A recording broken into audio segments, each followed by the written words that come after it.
They should link to public health. Pay people to talk. Requirements in place. The camping, reusing the barn, farm to table dinners, you know, Oh, is your microphone on? David, is your microphone on Zoom?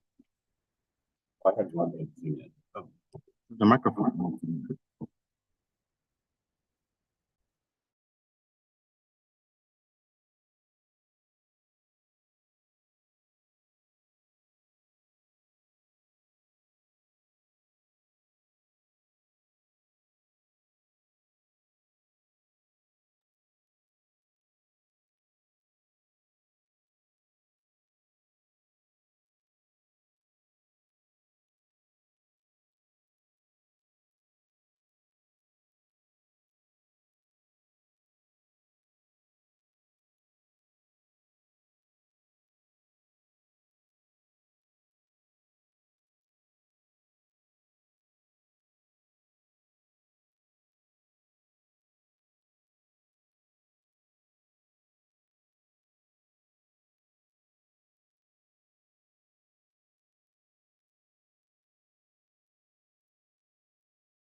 Morning, everybody.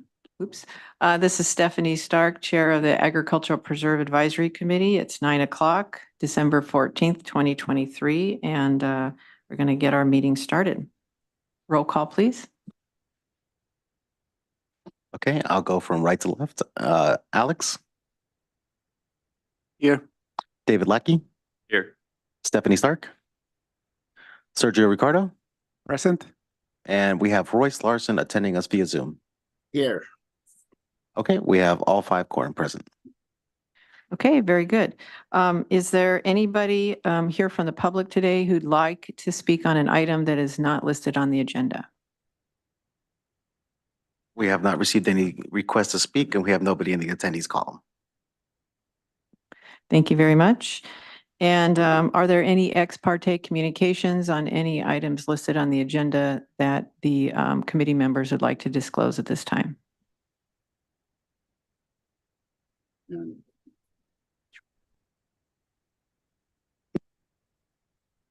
Hearing none, we're going to move on to the agenda.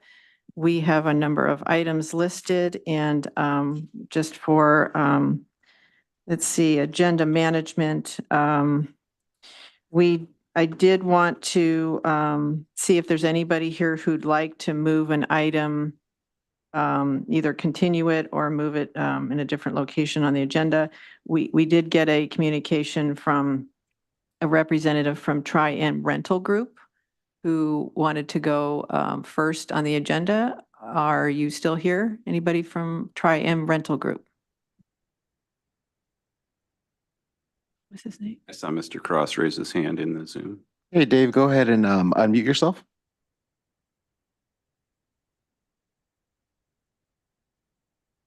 Okay, I'm sorry. I'm here. Yes, if possible, if we could move our agenda item to the first, it would be greatly appreciated.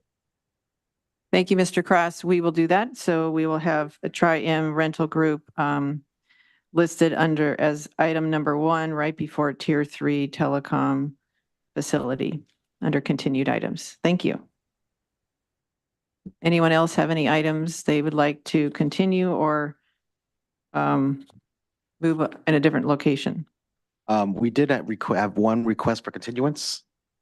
It is item number 4, Jimenez Trust Residential Addition and Grading. The applicant will not be able to make it today. Okay, committee members, is there any concern about continuing? Did they say when? Was it for the next meeting in January? Okay. For next meeting. Okay, very good. Any concerns from committee members? None. Okay. So I make a motion to continue item number 4, Jimenez Trust Residential Addition and Grading to our APAC January meeting. Second. Okay, we have a first and a second. We'll take a roll call. Is there anyone here who'd like to make public comment on that item before we continue it to the next meeting? We have received no request to speak, and we have nobody in the attendees column. Okay, so close public comment and roll call, please. Okay, Alex? Aye. David Lackey? Aye. Stephanie Stark? Aye. Sergio Ricardo? Aye. And Royce Larson. Aye. Motion carries 5-0. Okay, very good. All right. And also I wanted to move, David Lackey has to recuse himself for item number 6. So I was just going to move up reports of committee members if we could, just above item number 6. Okay. All right. That.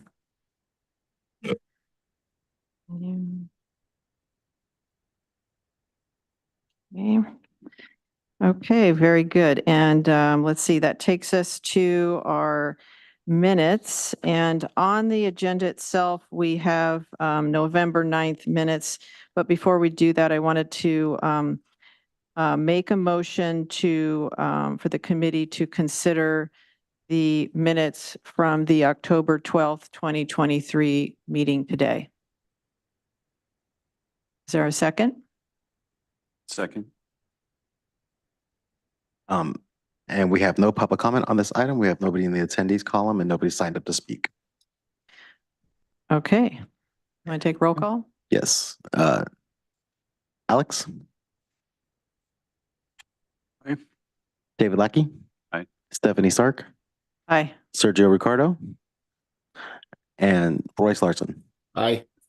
Motion carries 5-0. Okay, so that's just to add it to the agenda. And so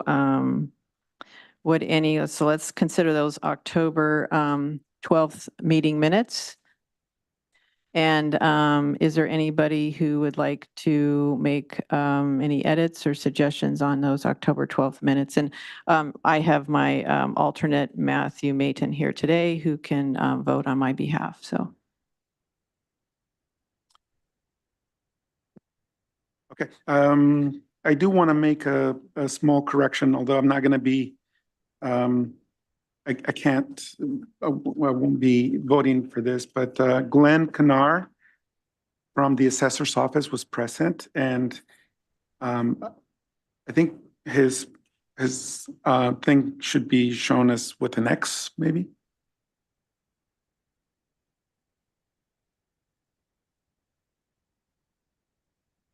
Okay. Thank you, Sergio. Any other comments on the minutes? I do.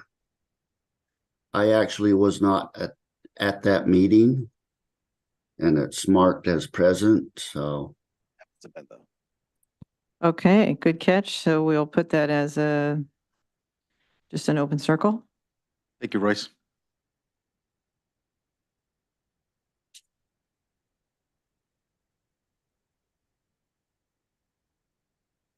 Someone like to make a motion to approve the minutes? So I'll make a motion that we approve minutes of October 12th as amended. I'll second.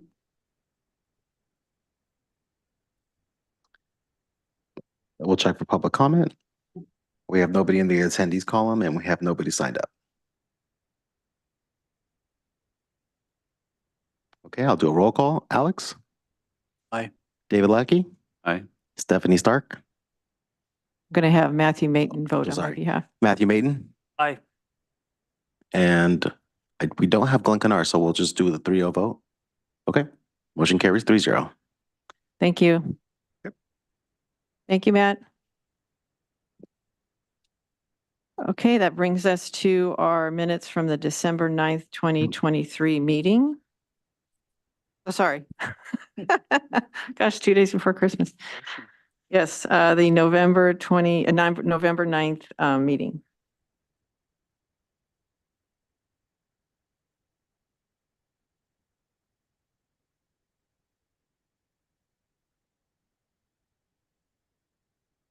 Is there anyone who'd like to make public comment on those minutes? Okay. Seeing none, public comment closed. Any comments from committee members? Or motion? I'll move to approve the November 9th, 2023 minutes as presented. Second. Okay, we'll take a roll call. Aye. Alex? Sorry. No, you're fine. David Lackey? Aye. Stephanie Stark? Aye. Sergio Ricardo? Aye. And Royce Larson. Aye. Motion carries 5-0. Thank you very much. Oh, I see I jumped ahead on agenda management. So we've already done that. So this will take us to continued items. And our first item is going to be the Tri-Am Rental Group. This is contract number 70 AP 145 in Santa Maria. And this was continued a couple of times. But we had some information in our packet, which was a notice of, looked like an owner-initiated non-renewal. And in our prior minutes,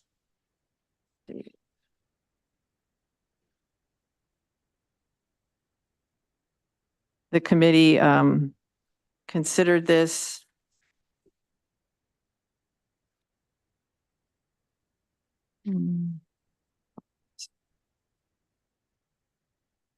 And we decided or voted to continue it to this meeting and to provide an opportunity to get more information, the potential recordation of the non-renewal. So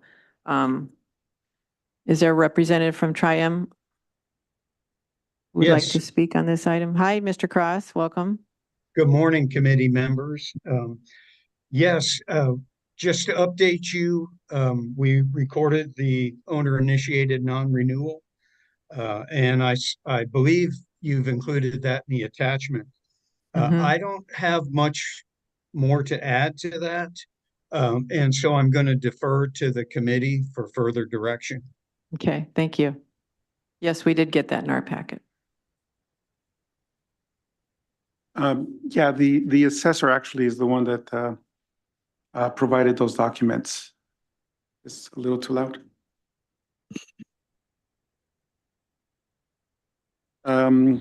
So we received the recorded document. It recorded on December 5th. I wanted to discuss this because there's a couple of things that are not correct. For example, the recording information of the original contract is incorrect. And this is the reason I also included the original contract in the packet. Jonathan, is it possible to bring that up on the screen? So the contract recorded actually in April, I believe, of 1971 with a different instrument number. And we should be able to see that as soon as Jonathan brings it up. So that's the recorded, the notice of non-renewal, but there's another document. It's the original. Yeah, so that's the original contract. And you can see it recorded actually on February 24th, 1971, instrument number 5235. So the information on the December, this new notice of non-renewal is not correct. I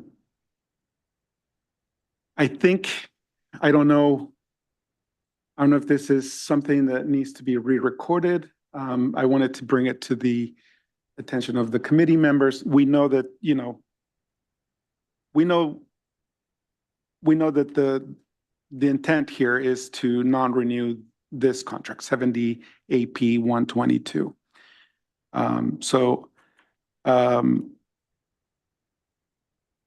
While we're thinking about this, I also want to point out that there's also another typo, and this has to do with the 90-day notice period that we get to, or the property owner needs to provide the county with, and so it affects the date of the next automatic renewal date. So if you notice, Jonathan, if you want to go back, if you can please go back to the notice of non-renewal. It will show at the bottom, if you scroll down, the notice, the next automatic renewal date on the last paragraph there. It says that entered into on January 1, 2024. Because of the 90-day period, the next renewal is not January, will not be January 1, 2024. It will be January 1, 2025.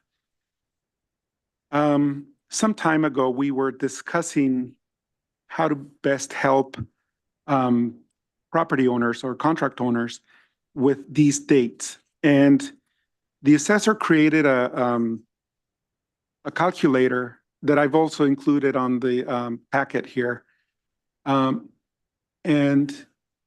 this is one of the comments I wanted to make today is perhaps to help contract owners is that we should update the non-renewal process that's offered by planning and development.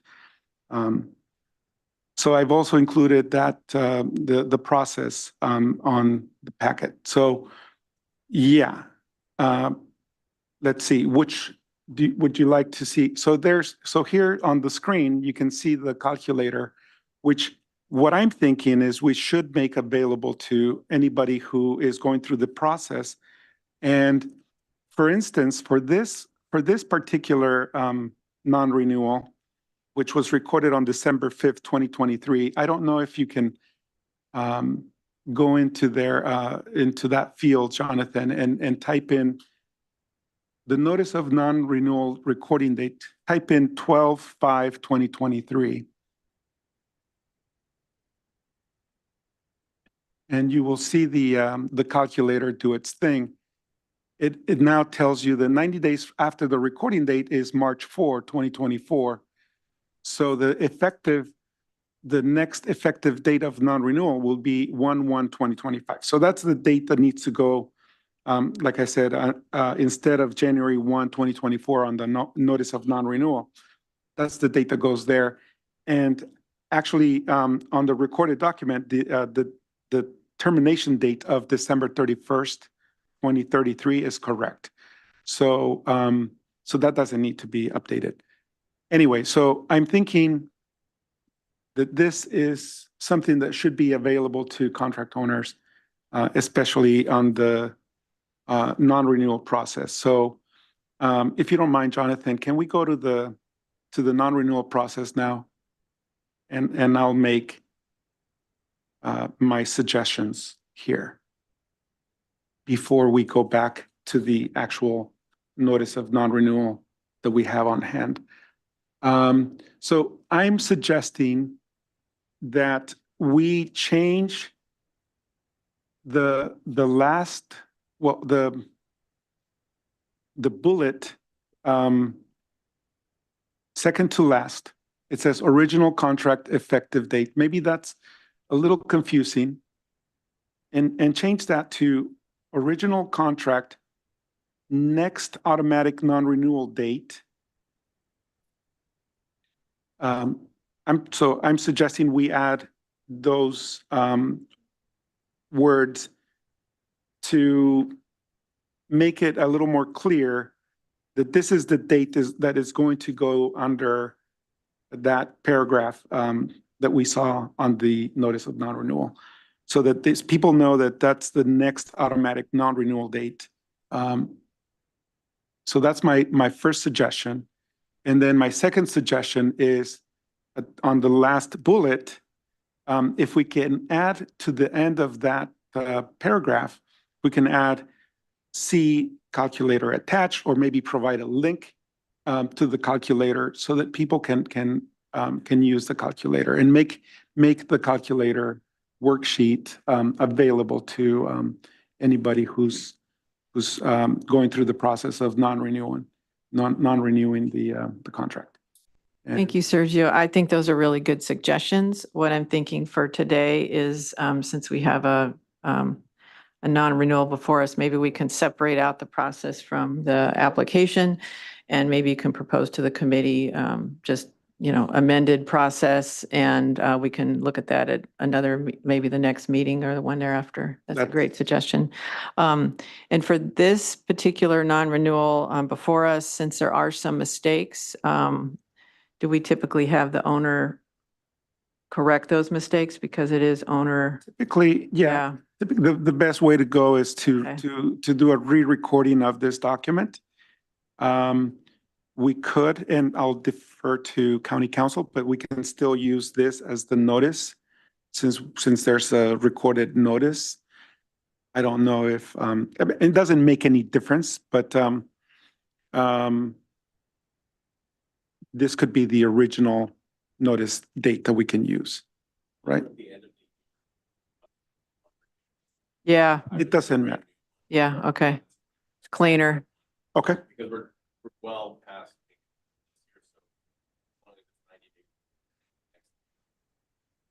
Yeah, Okay, okay, perfect. thank you. Yeah, so the best way to correct this is to do a re-recording of this document with the corrected. So before I bring it out to Mr. Cross, I wanted to double check that Mr. Cross is clear on what needs to be corrected. But before we do that, was there any other comments from committee members? Okay. All right. So Mr. Cross, and Sergio, if you could just reiterate, maybe we can pull up the actual recorded document, Jonathan, for Mr. Cross, so he's really clear on what needs to be corrected and we're getting this process streamlined and fixed for you. And I apologize, Mr. Cross, for the additional time it's going to take on your end to get it right. So we thank you for coming today, but we just want to make sure you're clear on what needs to get changed. I do appreciate the committee's input on this, and I will definitely work directly with you to do whatever needs to be done to correct it and get it recorded properly. I would also suggest that in the instructions that it's clearly indicated that if it's not accomplished by October 1st, then it would have to be the following year. Because that's not clear in the instructions as Okay. well. Right. And But other maybe, than that, I understand exactly. And so whatever I need to do for re-recording, we will do that. Okay. Do you want to? no, I was just, yeah, I'm welcome, you're welcome to call me anytime. And I can work with you exactly, to get this corrected if you need my help. I do agree with Mr. Cross's comment about making sure that it is clear on the instructions about. Okay. Good idea, Mr. Cross. And so for, what would the committee like to do at this point? Do we want to just drop the item from the agenda? Or do we want to have it come back again? Yeah, I mean, that was my question for our purposes. Yeah. I mean, it has been recorded. Yes. And that was our focus, is that to Yeah. ensure, we continue this to ensure that that Yeah. occurred. Now there's some Yeah. re-recordings that need to go that certainly we understand, but I don't think it affects our decision. I don't think so either. And I would suggest that we just have maybe Sergio come back and loop back with the committee as part of a report Sounds good. and just clarify that it was done. I can do that. And so is there a motion we need to take today or just drop it from the agenda? What do we formally do on something I like think this? we would take a motion just to drop it because Okay. we've been informed that the notice of the owner Okay, has recorded a notice of non-renewal. very good. And is there anybody today who'd like to speak on this item? I don't think I opened it up for public comment yet. We have received no requests to speak and we have nobody signed up for public comment. Okay, very good. Thank you. So we close public comment. And any other comments from Mr. Cross? We'll have Sergio get in touch with you and before the committee makes a motion. Is there anything else you'd like to say? No, I appreciate the committee working with me on this and Sergio especially. So I look forward to doing it. Thank you very Great. much. Thank you. Yep. So I'll make a motion that we drop this item from the agenda based on the owner recording a notice of non-renewal. I'll second. I'll do a roll call. Sergio Ricardo, Aye. Stephanie Stark, Aye. David Lackey. Aye. Alex, Aye. Royce Larson, Aye. vote carries 5-0. Thank you. Just to follow up, so I guess the question would be, do we want to continue the discussion of how and what should be amended, or just Sergio can work with me since it's a P&D form, but certainly we can do it either way. Yeah.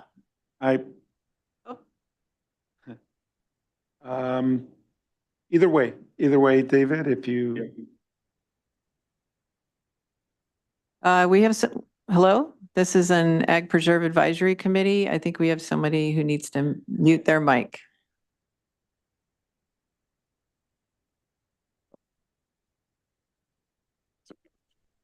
Are we on another channel? Hello? It sounds like CSB TV is doing some testing downstairs. Oh, I see. Okay, interesting. I'll message David and see if we can get in contact with them. Okay, it might quiet down, but. But back to David's comment and Sergio's comment, I'm fine with you two working together. I think that's a great idea. It's efficient and just bring it back to the committee when any other input you need from Alex, myself, or Royce. Sounds good. It's good. Okay, so that takes us back to item, let's see, the second item, continued items. This is 69 AP 038 for Tier 3A telecommunications facility at Foothill Road in Carpinteria. We have Tatiana Cruz, who is our planner, and Representative Chris Pell for the owner of Matthew Roberts, case number 23 CUP regarding construction and operation of a telecom facility. And this is at and so we are continuing this from, I think, back to August and then September, October, November, and now December. So today's the day. We'll be reviewing the proposal.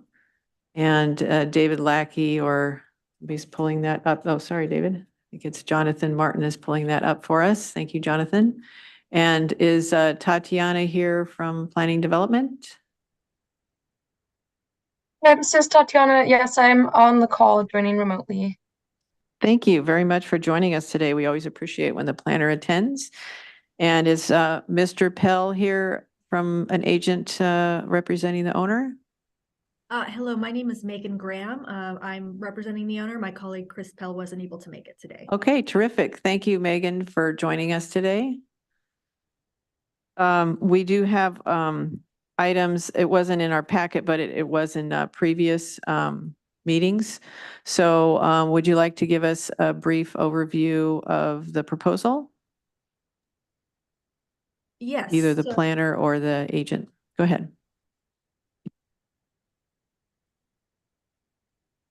Okay, hi, I can give a quick introduction and then let Megan continue with the presentation. So what we're processing here is a new monopole, and this is located, as you can see on this exhibit, on an existing site in Carpinteria. Yeah, down there at the bottom, there's where it shows project area. There's an existing permitted cell site, and it's located on a leased portion of this property. As you can see, it's still primarily ag use. And then with this proposal, they would like to install one new tower just north of an existing and adjacent to an existing lease area. Including, the utilities and equipment will be in that same area.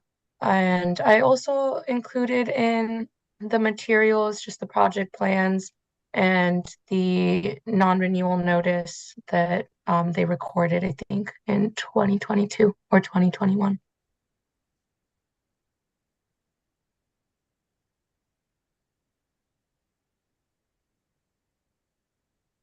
Thank you. Is there any input from the planner, Tatiana, that you'd like to provide at this time? No, not right now. Okay. Oh, sorry, Tatiana, that was you. Yes, Megan. Megan? Yeah. Go Yes. ahead, please. So this is the site of an existing wireless installation, and we're looking to co-locate additional antennas here. So we're proposing a 26-foot high slimline monopole. Adjacent to the existing antenna array, there'll be a new 36 square foot lease area for that monopole. Additionally, we're proposing a 72.22 square foot equipment area with a raised equipment platform for the equipment. So the total square footage for both the proposed pole and the proposed equipment area is 108.22 square feet or 0.002 acres.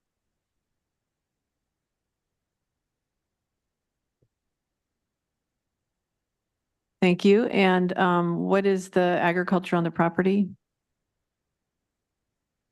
Is it an orchard? they do have orchards on the property. Okay.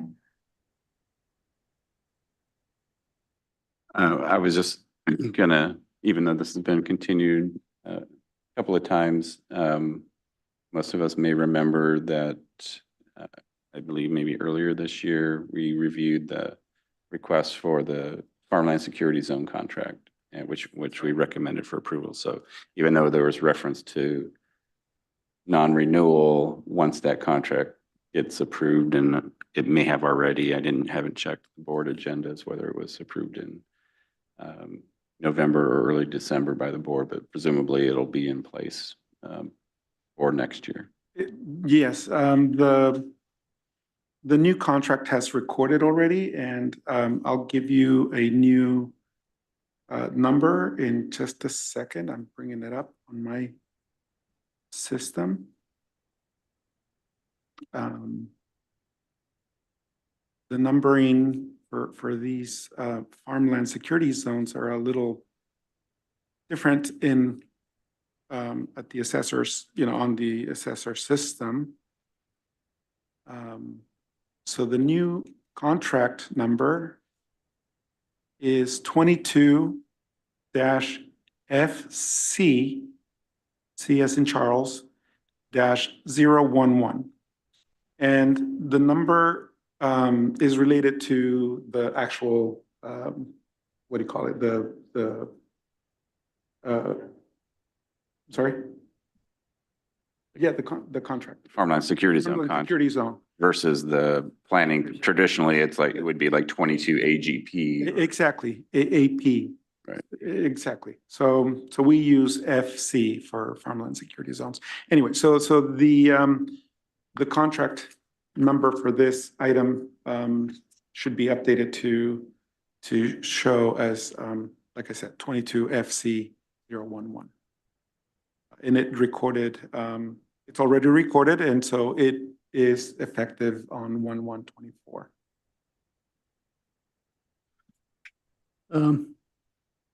Madam Chair, I just have a question for Sergio. What parcels does that new contract constitute? It's only on parcel 155-140-075, which is, I believe, this subject parcel. Correct. Because I was looking at the old contract and it covers multiple APNs. Correct. And so that was the reason why that original contract was non-renewed. I don't think the other parcels met, the requirements. So they're not part of this new contract.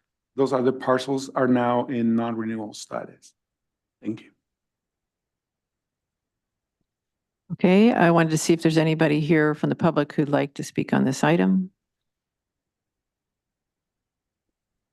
We have nobody in the attendees column, and we have nobody signed up for public comment. Okay, thank you very much. Close public comment. And in general, we do have 2-9, which addresses telecommunication facilities. I don't see anything that proposes that it's not consistent with that uniform rule. Committee members, is there any other questions or comments you'd like to make at this time? Okay.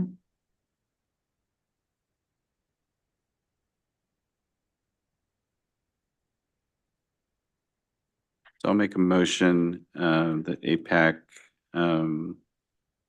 find the request for telecommunication facility consistent with the uniform rules, including Rule 2-9, and that contract 22 FC 011 meets ongoing eligibility requirements.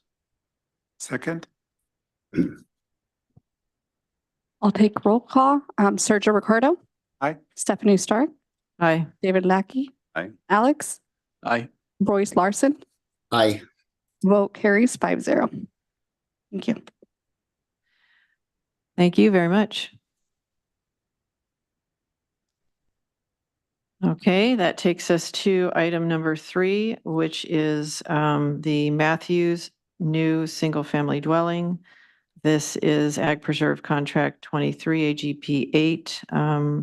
And we have Francisco Vargas, who is our planner.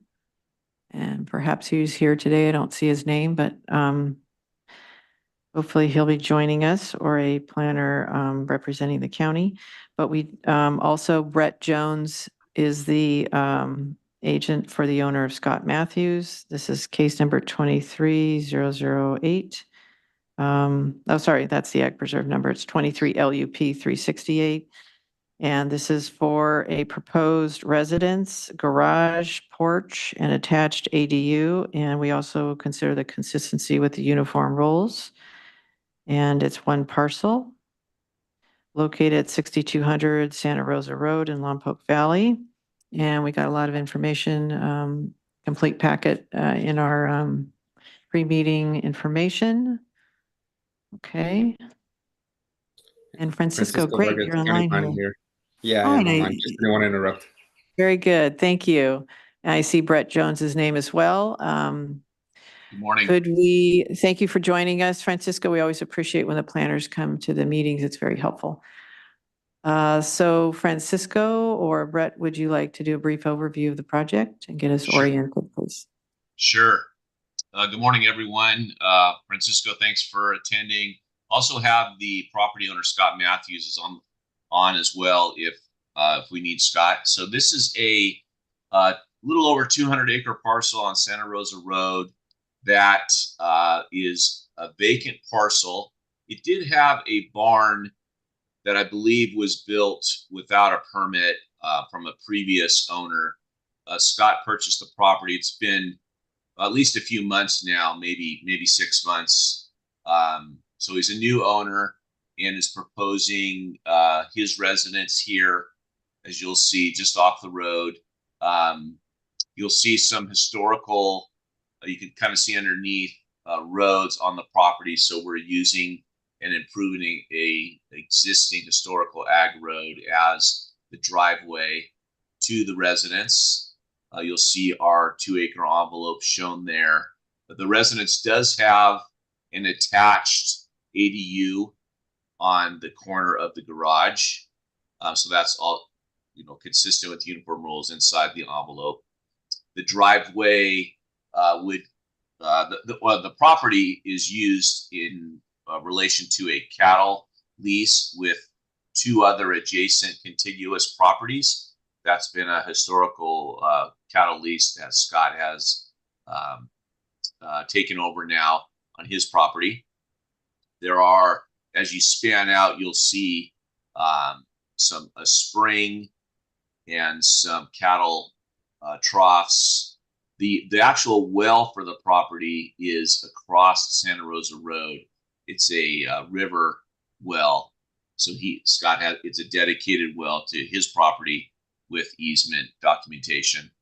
But there are a few springs, or a spring well on the property, which is feeding some troughs that as you span back out, you'll see on the property. I think that's pretty much it, and open to questions from you guys. Oh, sorry. I did turn in the assumption contract along with our LUP application. I know Francisco has that and is working on that. So Scott and I are here to answer any questions that you might have.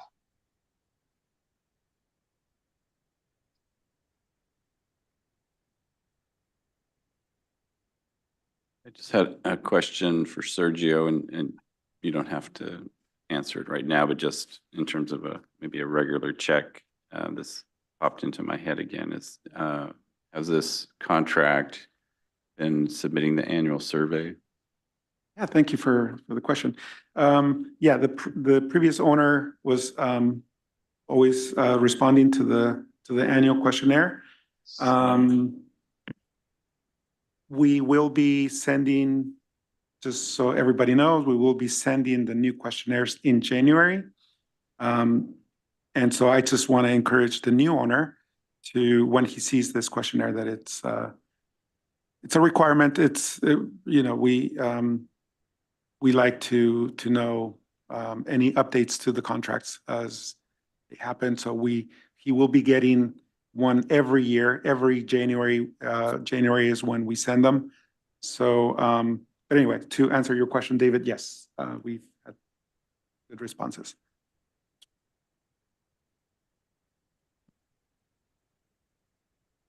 And Brett, just to follow up, you mentioned that the river well is on a separate parcel with easement, dedicated easement to this property owner and parcel.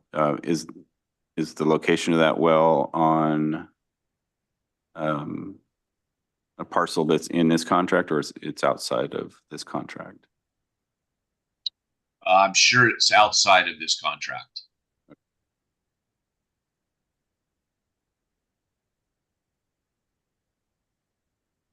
I think it's shown, David, on either this sheet, if we pan up. Yeah, there we go. Shown there at the top.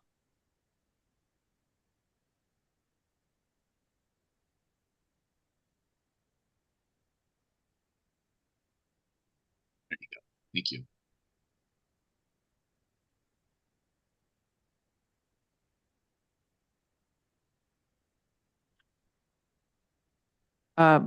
Brett, is that it right there? The existing well and then the water line? That's and correct. Easement? Okay, Yeah. very good. Thank you. And then if you pan back to the south, kind of on the eastern edge, you'll see the location of the spring a little further south. There we go.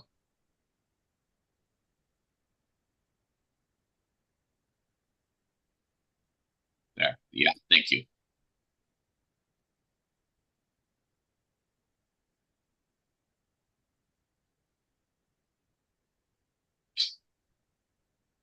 Okay, and I saw also that you have the grazing lease with another party on the property. Royce, did you have any comments on the lease or any of their committee members or questions for No, I did read through Brett? it. It looked fine to me, so. Okay. Brett, just to kind of follow up on the non-agricultural development envelope. So you indicated the 2-acre envelope polygon. Is that fenced? Since this is a open range cattle operation? It is not currently fenced. I would like your input, and then perhaps Scott can chime in on what his plans are. I know, obviously, with a recent project of mine, we've had some concerns with fencing. So I don't know, Jonathan, if you can move back over to that area. So we are obviously just in process. We haven't even turned in the grading plans yet, but shortly. So perhaps you guys could speak to what you would like to see, so that Scott can hear that from you guys. I've explained the issue with cattle and fencing, and fencing obviously larger than 2 acres can't do. So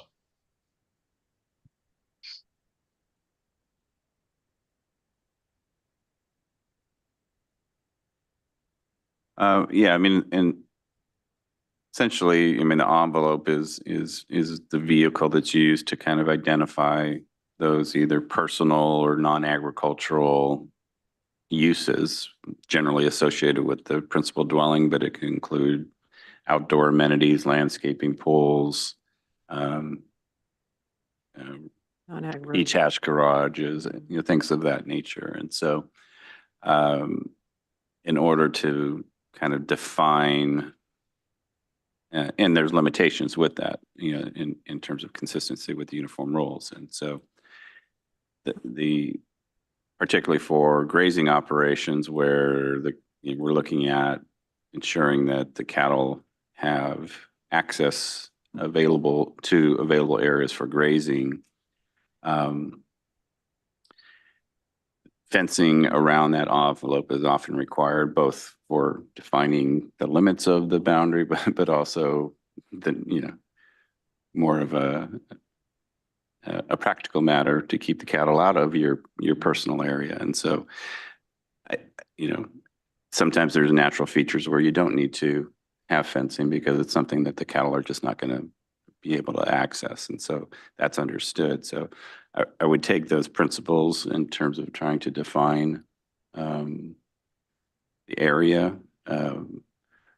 What happens over time that we've seen on other projects is either that the landowner may not have been aware of that and their personal uses continue to expand and beyond that area into areas that would otherwise be available for the cattle, or they've done broader fencing in some cases beyond the 2-acre allowance that excludes areas that could be for cattle. So I think, Brett is generally familiar with those examples and principles. And so I think he can provide guidance to you in terms of how best to approach the fencing around your envelope.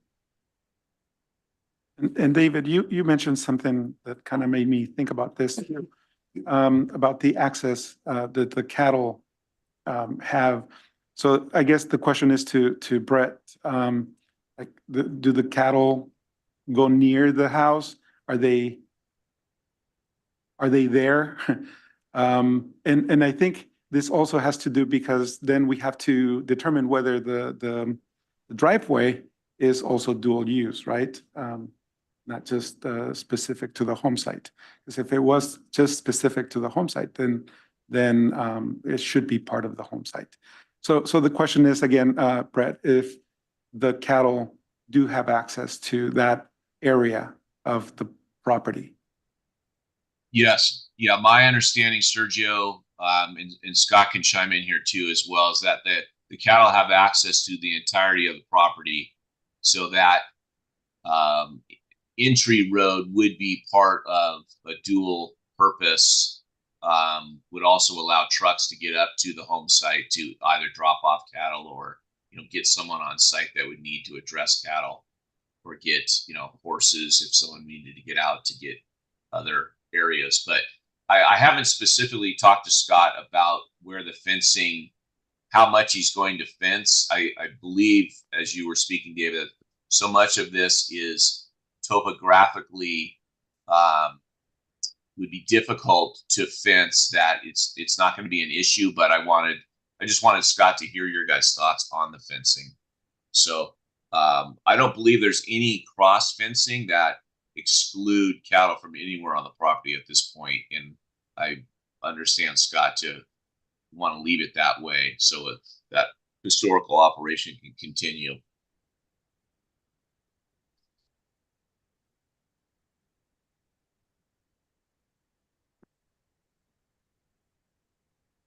So just to understand, so what may happen is just no fencing plan, just placement of the non-agricultural home, and the non-ag 2-acre envelope depicted on the map is kind of more theoretical.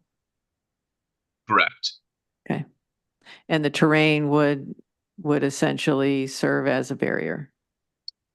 Yeah, Scott, unless you had a different thought of, just to clarify.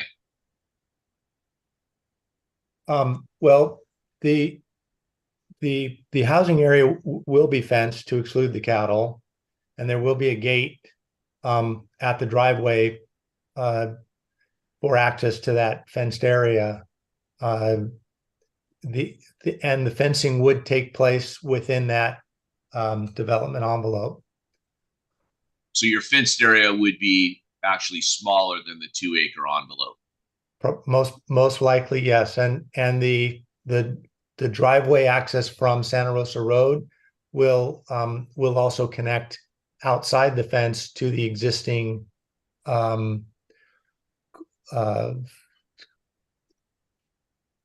drives that are the dirt access roads within the property. Yeah, that we can see on this. Okay, gotcha. So when do you think you'd have more details on that fencing?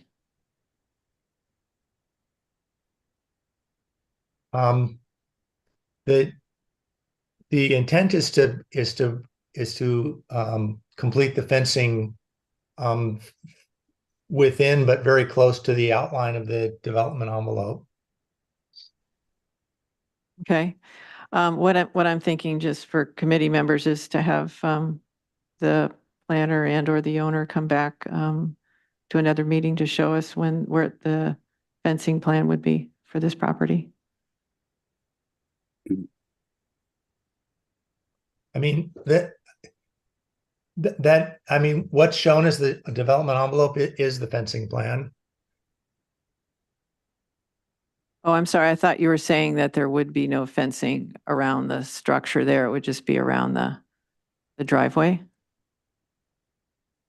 No, what the development envelope is essentially the outline of where the fencing would go. What I was trying to explain was that there is a part where the fencing goes across the driveway, and that's where there would be a gate. And then outside of that gate, the driveway would have access to the existing roads on the property.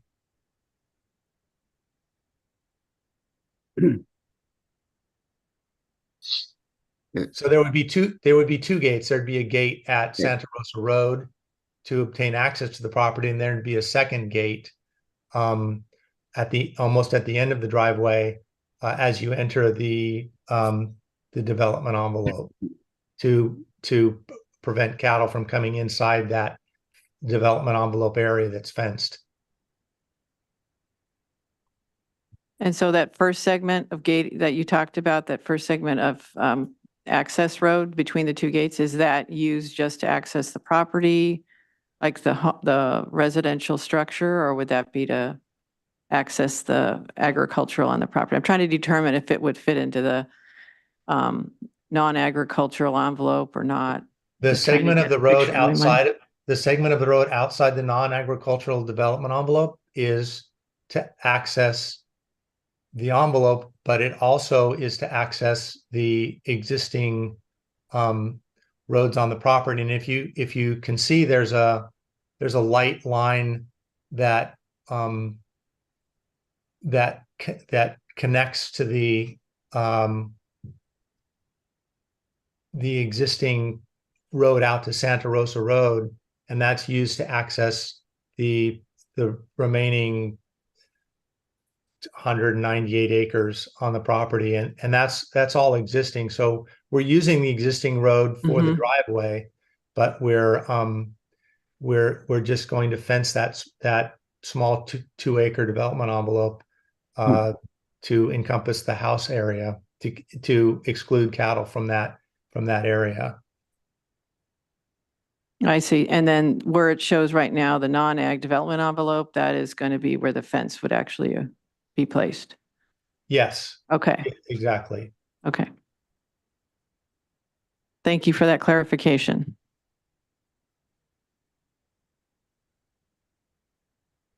It looks like there's a fencing plan, so I don't think we need to bring it back or do any planner verification. David?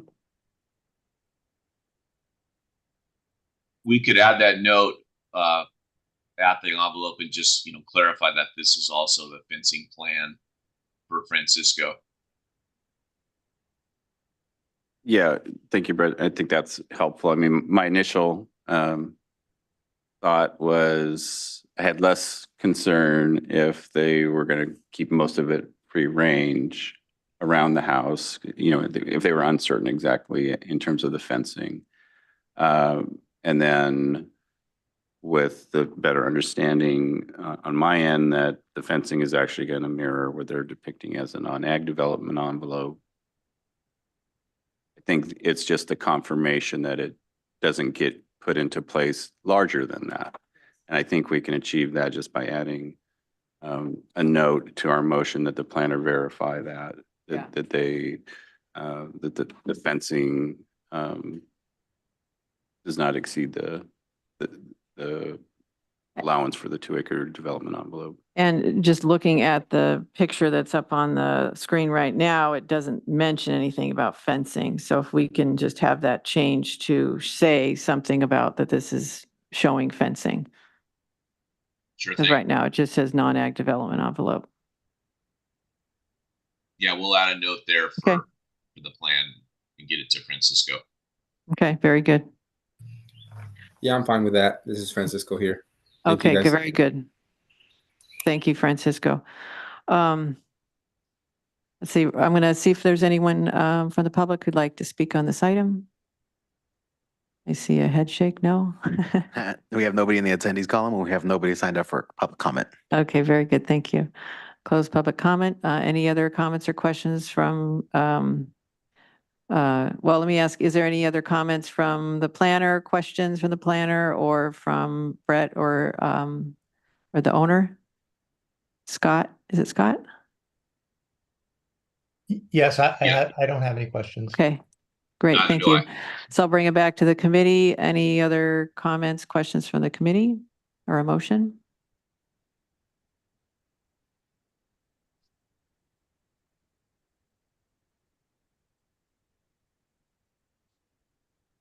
So I'll make a motion that we find the request for a new single-family dwelling consistent with the uniform rules and with a verification by the planner that the site plan depicting the non-ag development envelope also indicate the fencing around the envelope does not exceed the 2-acre allocation for the envelope. And that contract 06 AP 035 meets ongoing eligibility requirements. I'll second. I'll take roll call. Sergio Ricardo, Aye. Stephanie Stark, Aye. David Lackey. Aye. Alex. Aye. Royce Larson. Aye. Vote carries 5-0. Thank you. Thank you very much. Thank you. Okay, so that takes us to item number 5, which is also Brett is the planner on this case, representing Mr. Tim Christ. And this is contract number 68 AP 006 Christ new single family dwelling. Case number 22 LP 253 regarding the demolition and replacement of a single family dwelling and also consistent ongoing eligibility of Ag Preserve contract number 68 AP 006. And it's a 141.74 acre property on assessor parcel number 141460004 located in the San Ynez area. And we also have Adam Orta is the county planner. Thank you very much for attending today, Adam. Appreciate that. And we also have, let's see, project.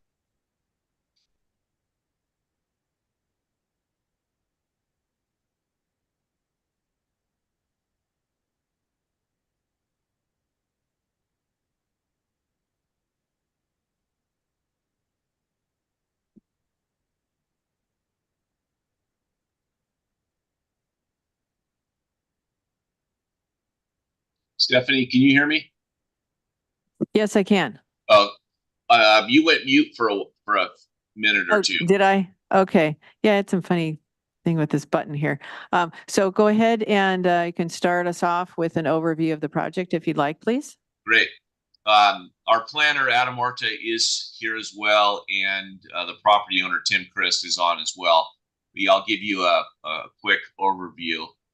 So this parcel, 140, almost 142 acres, actually spans across Refugio Road. And what you're looking at here is the ranch residence, the old ranch residence that the owners would, it's quite old, would like to demolish and rebuild in the same location, little different floor plan, but same location.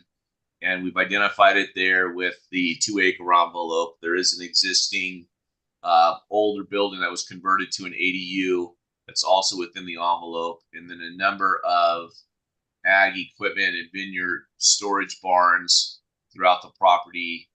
On this west, we're looking at the west side now. There's an ag employee dwelling, and then when we do span out here, we'll cross Refugio, and on the other side of the road is another ag employee dwelling and some portions of the incidental equestrian operation on site. The primary ag is both hay and grapes. I believe it's about 40 acres of hay and 30 acres of grapes that are in various stages of some vines being removed and are being replanted. Tim can go into that in a little more detail if necessary. There's a number of wells. I believe there's 3 wells on the property that we've shown, and domestic water service from St. River Water as well. Kind of an interesting component to this is, Jonathan, are you able to span out here and get us to the other side of Refugio?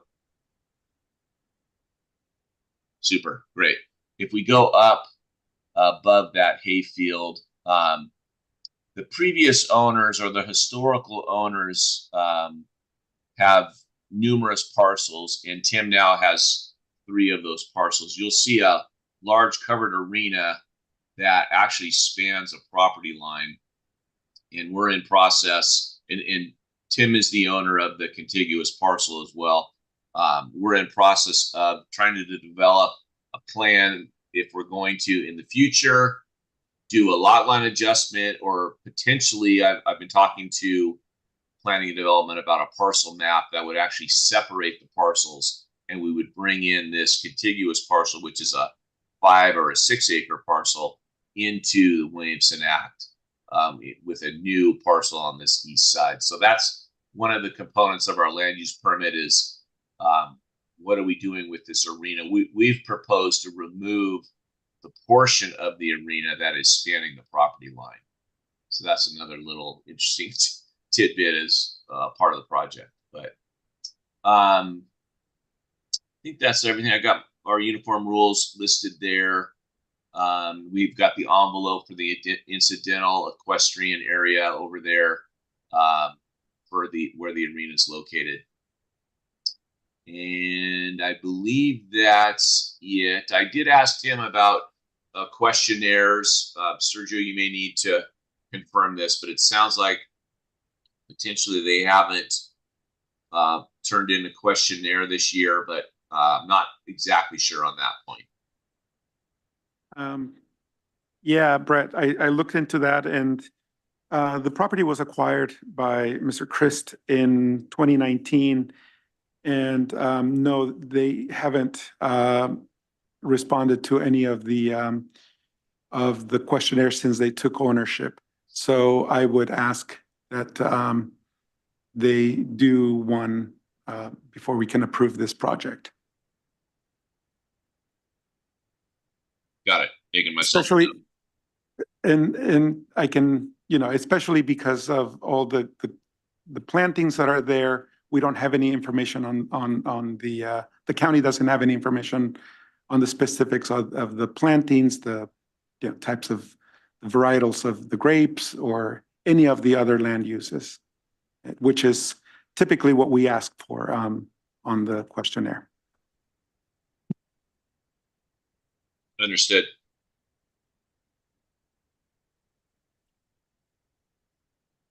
So Brett, I know you covered it, but maybe just so I can wrap my thoughts around it. So the area on the, I guess, east side where the boarding facilities are, how is that used? Is that personal? Is it commercial? Yeah, Jonathan, if you want to, if you could span in there towards the arena, and then you'll see on the contiguous parcel is the actual barns for the boarding operation. So it is, I believe Tim, clarify this, they board a couple horses for folks within the valley. So I've called it incidental. Yeah, it's incidental. When we acquired the property in May of 2020, there was a full-blown horse operation there. I think there was about 70 horses there. And since then, the horse trainer left, and we've gotten rid of a lot of the pens and those types of things, put a lot of paint on things and clean things up. Right now, that facility is primarily used in the wintertime. There's when I go by there, there's probably 10 or more people in there exercising their horses, just because there's nothing else available during the wintertime. There's not many covered arenas, so we allow community members to use it. Also, a lot of people from the San Ynez Equestrian Center. My wife's on the board there, so she allows a lot of people just to use that facility. Example, last year, the Equestrian Center wasn't available for a couple of months, so we just allowed people, primarily women, to come use it to exercise their horses and get it out. Right now, we're not doing commercial. In the future, we don't know if we will or not, and a lot of it's going to depend on the fate of the covered arena. So now it's a nicely cleaned up barn. We do move our horses over there, what we did last year when our arenas on other properties were unusable. But the commercial currently would be ancillary. When people use it, we don't charge a fee. We just require that they sign a waiver if there's an injury or something happens, that hopefully will be held harmless, and kind of use it as a community service.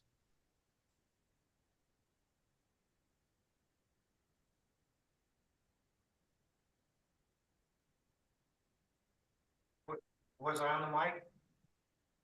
Yeah, thank you, Tim. Okay.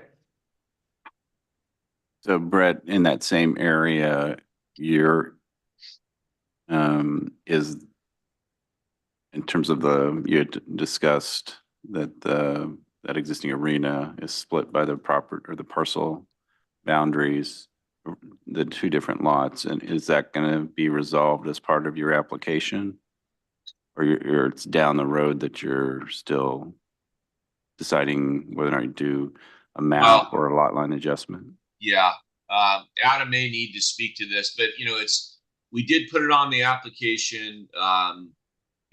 We're hoping that we could move forward without having to remove it, provided we submitted for either a lot line adjustment and or a parcel map that I've spoken to Kimberly McCarthy and Shannon Reese about, so that we didn't have to tear it down, but we're prepared to have to tear it down if we must, as part of this, the getting approval for this project.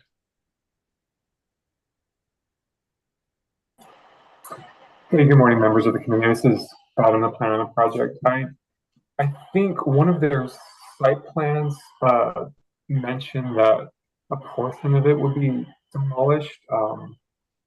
If there was a determination at the project's submittal, though, by McCarthy and Shannon Reese, then I'll have to go back and look at the notes for that. But Hey, Adam, sorry, your microphone's a little bit muffled.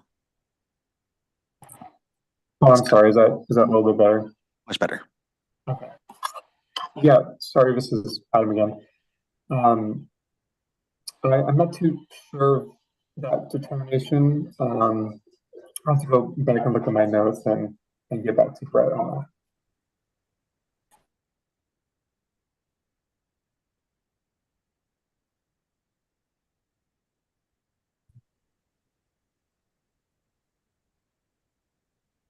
If I can explain that a little more, what we had proposed, again, obviously, I think it would be, if we did the lot line adjustment, we'd be pulling in additional property. So I think it would be consistent. However, another option was to do a parcel map where we actually bifurcate the property by Refugio Road. So you would have an eastern parcel that would pick up this 5-acre piece that a portion of the arena is on, and that would become one new property on the east side, and bring that area into a new contract. And we would have two. Obviously, the western parcel would be a separate new contract. And if we're hoping there's a way to do that as part of this LUP for the house, that, you know, either we have submitted for that or something where we could save the arena. If not, we're prepared to take a portion of it down in order for this project to move forward. Does that make sense? Yeah, no, thank you, Brett and Adam. And probably the planning permit side is going to drive that, you know, as well as the landowners, you know, decision on which way they want to go. But I think either of those options, it's going to affect the existing contract boundaries. So you're going to have to get a replacement contract at some point in time, whether or not you do a map or you do a lot line adjustment to bring that additional land into the contract. Understood.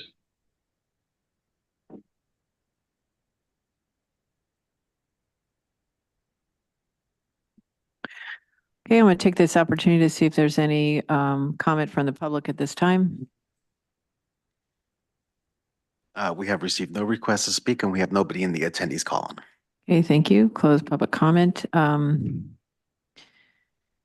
Any other questions from the committee members or thoughts on how to proceed with this?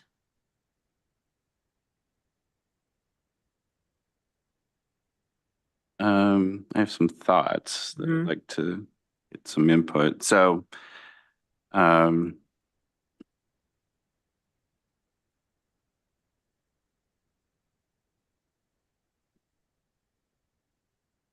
since we were just talking about the arena and how that functions, and one of the things we look at is it for personal use or is it commercial?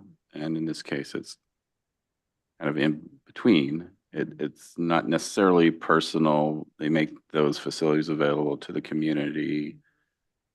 So it kind of functions as a boarding and breeding use for the community, right, but it's just not commercial component. So right, I'm okay with that side of it, that it's more of that than it is a personal use.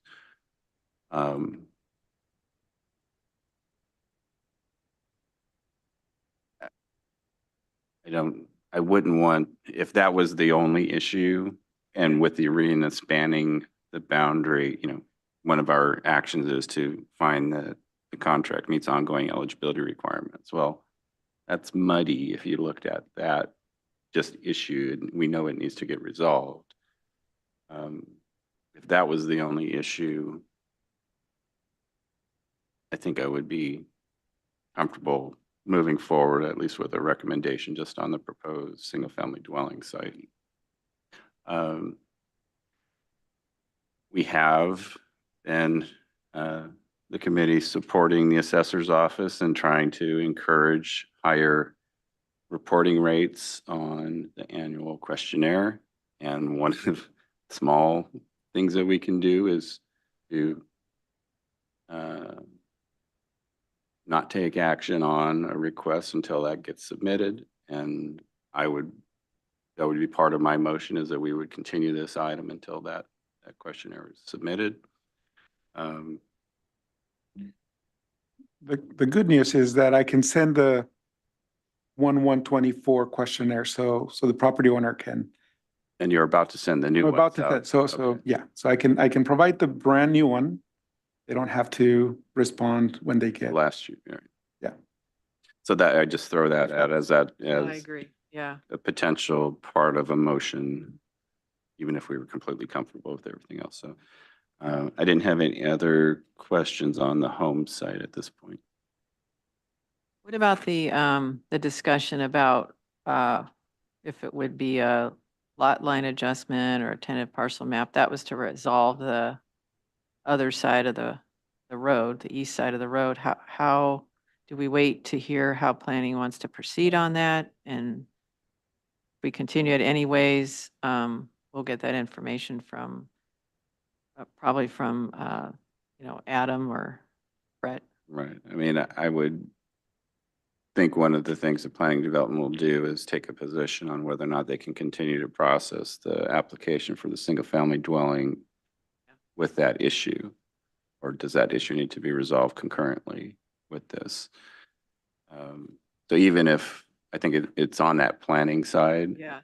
If we were comfortable with everything else and wanted to make a recommendation on single-family dwelling, I think that would still be valid option for us to pursue. And if at some point there's a decision that, okay, well, we need to do a line adjustment or a map, that would come back to us at a later point in time. So we could just continue the item, just because we want to get that, reporting done. And Yes. yes, okay. And I agree. I mean, there's no questions about the home site. Everything seems good to me. It seems like the questions about or the decisions on the line adjustment or the new parcel map, that those are decisions that I think the property owner needs to make. And it just seems to me that they're probably a separate. Yeah. So are we thinking about bifurcating the motions and continue the part of meeting eligibility? Or I understand David's point. You might even stop at the planning because of the zoning. Compliance with the zoning because of the